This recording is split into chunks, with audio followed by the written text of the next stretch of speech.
Salam budaya, rahayu, rahayu, rahayu. Jadi untuk pembahasan kali ini saya akan membahas mengenai tentang tradisi budaya. Jadi kita itu hidup di Asia Tenggara dengan aneka ragam adat istiadat. Setiap wilayah itu punya tradisi sendiri-sendiri. Walaupun tradisi dan budaya tersebut itu berbeda-beda, tapi sebenarnya itu tujuannya sama. Nah, begitu pula dengan para penghayat kepercayaan yang ada di seluruh Nusantara ini, berbeda-beda cara, berbeda-beda adat dan budaya, tapi sebenarnya itu tujuannya sama, menembah kepada Tuhan Yang Maha Esa, tapi dengan caranya yang berbeda. Walaupun penghayat kepercayaan tersebut itu tidak bisa disebut sebagai agama, tapi ini sudah diakui resmi oleh negara. Jadi sudah diputuskan oleh MK bahwa para penghayat tersebut sudah bisa nulis di kolom KTP. Tapi masih juga banyak teman-teman kita yang kurang paham bahwa itu berita tersebut itu tidak benar ya. Jadi saya akan menjelaskan di sini walaupun hanya sepatah dua kata ya, seperti itu. Jadi intinya para penghayat kepercayaan yang ada di seluruh Nusantara ini sudah diperbolehkan ya. Jadi silahkan datang. Buat teman-teman yang meragukan tersebut itu bisa datang, tapi ada syaratnya, harus ada surat rekomendasi ya dari organisasi penghayat kepercayaan masing-masing ya. Jadi kesannya memang agak seperti dipersulit seperti itu. Jadi banyak sekali orang yang mengatakan seharusnya itu tidak usah menggunakan surat rekomendasi seperti itu.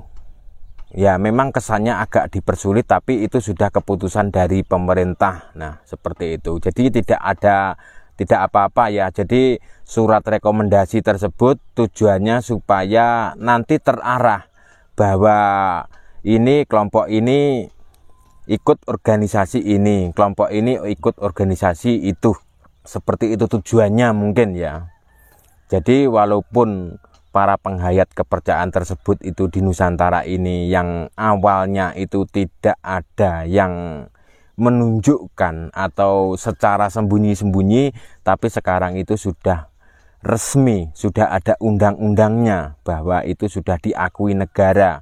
Jadi teman-teman para penghayat kepercayaan di seluruh Nusantara itu jangan minder, jangan malu karena punya tradisi budaya adat Nusantara atau punya tradisi warisan leluhur yang harus diuri-uri. Jadi suatu saat nanti itu setiap negara yang ada di seluruh dunia itu mereka akan kembali atau mencari-cari jati dirinya, bangsanya dulu semuanya ya. Jadi intinya itu setiap negara itu akan membanggakan leluhurnya sendiri-sendiri. Jadi kita sebagai orang Jawa, sebagai orang Nusantara, sebagai orang Kalimantan, sebagai orang Sunda, Lampung, Sulawesi, NTB, NTT, Aceh, dan juga Papua, suatu saat nanti akan membanggakan leluhurnya sendiri-sendiri. Begitu juga negara-negara di seluruh dunia seperti itu. Makanya walaupun benar kita hidup di zaman teknologi sekarang ini ya,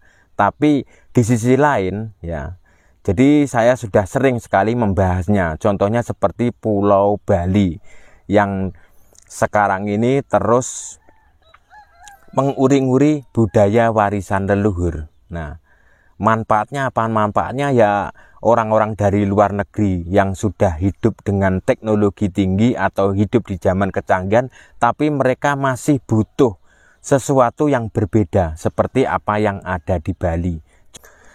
Memang di mata generasi muda zaman sekarang, tradisi budaya leluhur itu tersebut adalah seperti orang-orang yang primitif atau kembali ke zaman kemunduran, itu anggapan mereka. Jadi sebenarnya tradisi budaya yang ada di Nusantara tersebut ada tradisi yang sangat mulia seperti itu. Ini sangat harus kita uri-uri karena ini adalah warisan leluhur kita, seperti itu. Walaupun kadang-kadang di zaman sekarang itu ya, anak-anak zaman sekarang kan sudah hidup di zaman teknologi, di zaman Android lah, atau generasi Android bisa menyebutnya. Mereka itu belum mengerti ya, atau belum memahami seperti apa Nusantara zaman dulu, seperti apa budaya adat budaya Nusantara dulu yang sebenarnya itu mereka benar-benar tidak tahu ya, atau tidak paham karena mereka sudah lahir di generasi Android seperti itu. Jadi kita sebagai orang yang lebih dianggap dewasa atau sudah mengetahui sepantasnya, kita itu harus mendidik generasi muda kita supaya generasi kita yang akan datang itu tidak lupa dengan leluhurnya, seperti itu. Contohnya mengenai tentang orang-orang Jawa ketika datang ke punden ya. Jadi di Jawa dulu itu hampir setiap desa itu punya punden, atau bisa disebut setiap dukuh itu punya punden. Begitu juga yang ada di luar Jawa, contohnya yang ada di Bali bagian timur. Mungkin sampai sekarang seingat saya ketika saya masih di Bali itu juga banyak sekali punden. Jadi punden tersebut kemudian punden yang ada di Bali tersebut kemudian dikasih tempat sembayang. Kalau di Jawa punden-punden tersebut ya dibiarkan begitu saja. Seperti pundennya biasanya di situ ada atau makam leluhurnya, atau di situ ada pohon besar seperti itu. Cuma dibiarkan begitu saja. Atau bisa menyebutnya danyangan, orang Jawa itu dahyang seperti itu. Bahwa danyang atau punden tersebut adalah untuk sebagai pertanda bahwa di situ adalah awal mula, di situ babat deso atau cikal bakal ya, seperti itu. Jadi tujuannya di situ orang-orang zaman dulu itu pasti akan rame-rame membawa makanan dan minuman, berdoa bersama, atau pas panen ya, pas panen merasa panennya itu berhasil, terus kemudian namanya disebut sedekah bumi. Jadi mengucapkan rasa terima kasih kepada Tuhan Yang Maha Esa dan juga terima kasih kepada alam. Walaupun di zaman sekarang itu tradisi bersih desa atau sedekah bumi atau nyadran itu memang caranya agak berbeda dengan cara orang-orang zaman dulu. Seperti itu, memang sudah ada kalau kolaborasi dengan tata cara lain seperti itu, tapi ini masih menguri-nguri budaya tradisi Nusantara. Orang Jawa memang tidak bisa jauh yang namanya dengan dupa, atau bisa disebut kemenyan kalau zaman dulu ya.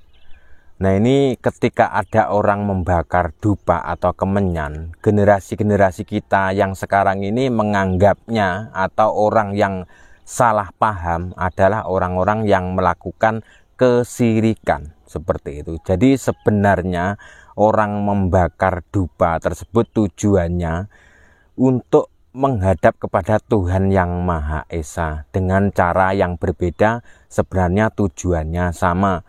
Hampir setiap wilayah yang ada di dunia ini banyak sekali orang-orang yang masih membakar dupa. Begitu juga yang ada di Arab atau di daerah Timur Tengah, mereka juga membakar dupa, tapi dengan cara yang berbeda. Orang membakar dupa itu tergantung tujuannya. Kalau tujuannya untuk sembahyang atau adat-adat tradisi budaya Nusantara itu ada tujuan yang positif. Yang negatif itu adalah orang-orang yang membakar dupa dengan tujuan seperti mencari nomor togel. Nah itu adalah tujuan yang negatif, dan itu pun juga tidak disarankan oleh orang-orang zaman dulu. Itu tidak disarankan ya. Itu adalah menurut orang-orang zaman dulu sampai sekarang itu adalah orang-orang yang melakukan kesesatan. Seperti tradisi sesajen yang ada di Jawa ini masih banyak dipertahankan ya. Jadi buat generasi muda yang sekarang ini jangan sampai salah paham ketika teman-teman datang ke suatu wilayah, nah di situ menemukan sesajen. Nah, sesajen itu ada dua tujuan.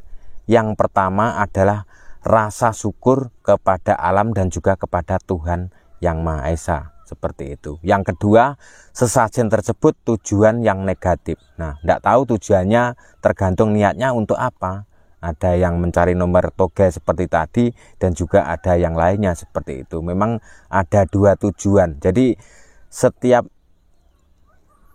banyak sekali orang-orang beragama yang melakukan kesesatan ya, tidak hanya agama ABCD semuanya ya, tergantung tujuannya. Walaupun itu kelihatannya tujuannya bagus ya, kadang-kadang niatnya pribadinya mereka punya tujuan lain, bukan tujuan kepada Tuhan Yang Maha Esa, tapi punya tujuan yang lain, atau tujuan untuk memperkaya diri, itu juga bisa. Seperti sesajen yang ada di Nusantara, di Jawa, di Bali, di Lombok, dan wilayah lainnya, itu memang banyak sekali menggunakan kembang seperti itu untuk medianya. Jadi kembang atau bunga tersebut adalah dalam bentuk tanda kasih sayang, seperti apa yang dikatakan oleh Mas Wasi Teguh beberapa bulan yang lalu ya, dalam bentuk tanda kasih sayang kepada Tuhan Yang Maha Esa. Karena kita ketahui ya, di bumi Nusantara ini memang gemah rimpah loh jinawi ya, setiap apa aja itu tumbuh di Nusantara ini. Makanya kembang itu kan identik dengan wewangian ya, seperti itu. Makanya dijadikan simbol untuk tanda kasih sayang, mengucapkan terima kasih. Jadi contohnya seperti orang pacaran pasti akan diberi bunga ya, seperti itu ya. Contohnya mungkin teman-teman akan paham. Kalau diberi batu ya masih akan dilemparkan ke kita lagi, seperti itu. Jadi di bumi Nusantara ini terkenal dengan bumi yang melimpah ya, semuanya ada emas, ada perak, ada tembaga, ada air yang sangat melimpah. Jadi sudah bisa dibuktikan bahwa di Nusantara ini juga bisa disebut tanah surga, seperti itu. Makanya kita ya lahir di Jawa, kita lahir di Kalimantan, kita lahir di Sulawesi, dan lain-lainnya. Kita itu harus bersyukur kepada alam dan bumi tempat kita lahir, seperti itu. Dan juga kita itu harus menguri-uri budaya warisan leluhur kita. Nah, kenapa? Karena kalau tidak ada orang dulu, pasti tidak ada orang zaman sekarang. Untungnya di zaman sekarang itu sudah zaman adanya teknologi, sudah ada YouTube, ada lain-lainnya, seperti itu, juga bisa menonton video seperti itu. Kalau zaman dulu ya, ketika saya masih remaja itu tidak ada. Jadi kita minim bimbingan ya. Jadi bimbingan itu cuma dari lingkungan dan juga bimbingan dari orang tua dan juga dari sekolah, seperti itu. Jadi tidak tahu seperti apa di Amerika, seperti apa di Palestina, seperti apa di Thailand, Malaysia, itu tidak tahu. Karena taunya ya nonton TV. Nonton TV pun TV cuma ada satu channel, TVRI zaman dulu. Cuma memberitakan berita-berita lokal, seperti itu ya. Makanya di zaman sekarang ini sudah bisa membuka jendela dunia, seperti itu. Jangan terus gampang menghakimi tradisi adat budaya yang ada di Nusantara ini ya. Karena sebenarnya di Nusantara ini dulunya adalah sebuah wilayah yang adidaya, seperti itu. Jadi orang-orang luar negeri zaman dulu itu sangat pengen memiliki, pengen menguasai apa yang ada di Nusantara. Begitupun juga sampai sekarang. Makanya jangan sampai kita itu terpecah belah oleh adu domba yang pengen, yang mereka tidak ingin melihat kerukunan umat yang ada di seluruh Nusantara ini. Walaupun berbeda-beda agama tapi tetap satu, seperti itu. Walaupun beda-beda tradisi tetap satu ya, seperti itu. Makanya banyak yang pengen menjatuhkan, seperti itu.